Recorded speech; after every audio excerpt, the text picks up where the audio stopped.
Aslam. John Dillinger. Chicago police gunned down the outlaw John Herbert Dillinger during 1934, when he was 31 years old. He had spent most of his young life as a criminal. Armed robberies were his speciality, terrorizing the good citizens of Indiana and neighboring states. He has often been described as the United States' first celebrity criminal. United States Federal Bureau of Investigations agents dubbed Dillinger Public Enemy Number 1 and a notorious and vicious thief. Because of the scale of his crimes and his unpredictable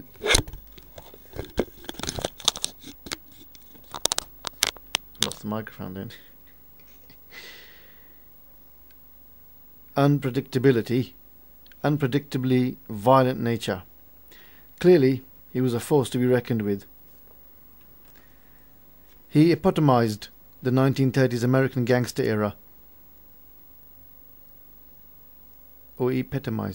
and stirred mass emotion to a degree rarely seen at that time. By modern standards, Dillinger's crimes were perhaps tame, especially when compared with some of today's criminals. Nevertheless, once the FBI was tracking him down for murder, his status became legendary. Associates of the Dillinger gang were responsible for the fatal shootings of 13 law enforcement officers during 1933 and 1934 alone.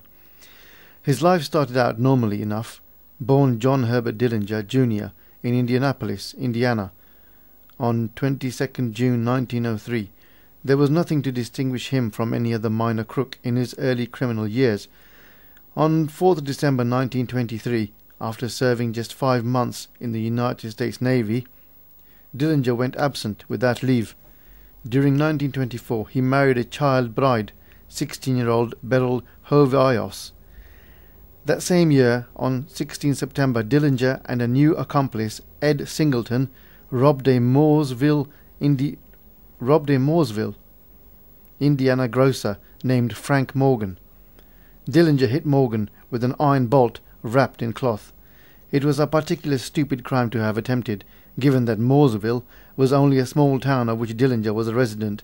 He was recognized by the grocer, whom was not seriously injured, and was arrested for the assault and robbery.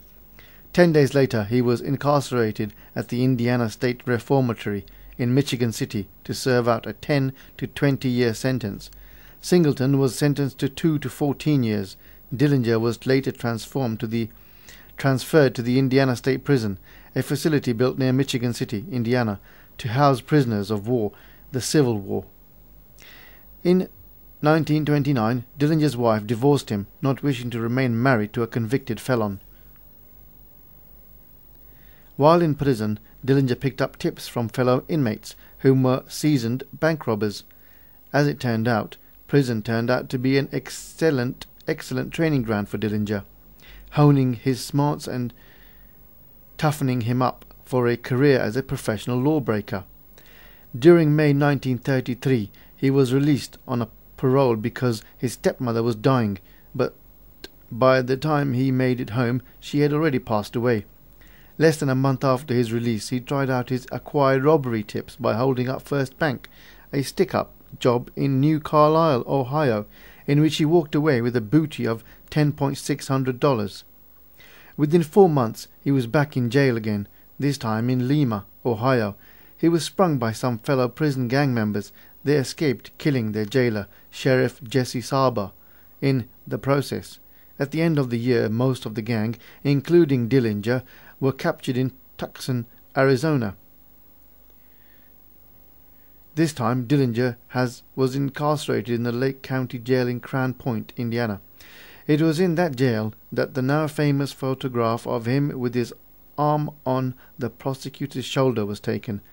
Before his trial was to start, Dillinger, whom had picked his fellow inmates' brains on the previous workings, busted out of the so-called escape-proof county jail, embarrassing his jailers.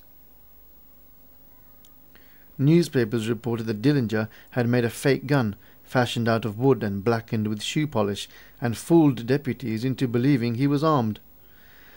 Once out of prison, he was once again up to his old tricks, and his bank robberies continued at a steady pace. Dillinger was thought to have been associated with gangs that robbed a dozen banks and stole more than $300,000, which was a huge amount during the Depression years. As he pulled off a growing list of heists, newspaper accounts began referring to him as Jack Rabbit. His movements during robberies were apparently very like a jackrabbit.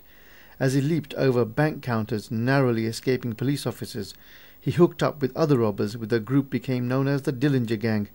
After Dillinger and his boys moved into Chicago territory, the Chicago Police Department established a special elite group dubbed the Dillinger Squad, headed by Captain John Stage, to track down the gang. While living there, Dillinger, a big sports fan, regularly attended Chicago Cubs baseball games. He was eventually apprehended by the authorities and held on a murder charge at the Crown Point County Jail.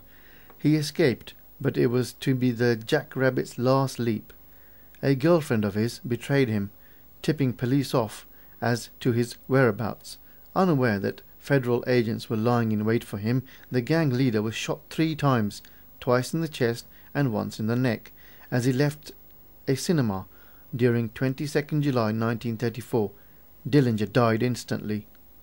Fans of the criminal continued to observe their annual John Dillinger Day on 22nd July, and Dillinger's gravestone at Crown Hill Cemetery in Indianapolis, Indiana, has been pillaged for memorabilia.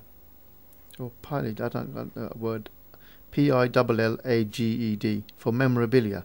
Some naysayers claim that John Dillinger did not, in fact, die on that 22nd July day, insisting that the dead man was in fact a petty criminal from Wisconsin named Jimmy Lawrence, whom looked a lot like Dillinger.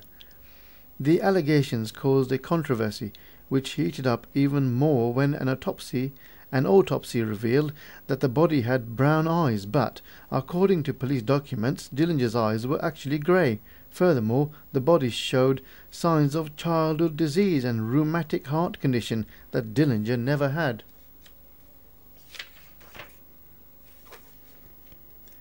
The credibility of these claims is compromised by the fact that the body was positively identified as that of Dillinger by his sister, by a scar on his leg he received as a child. While there was substantial scarring, the post-mortem fingerprints were positively identified as Dillinger's. Next, I will read The Pretty Boy Floyd.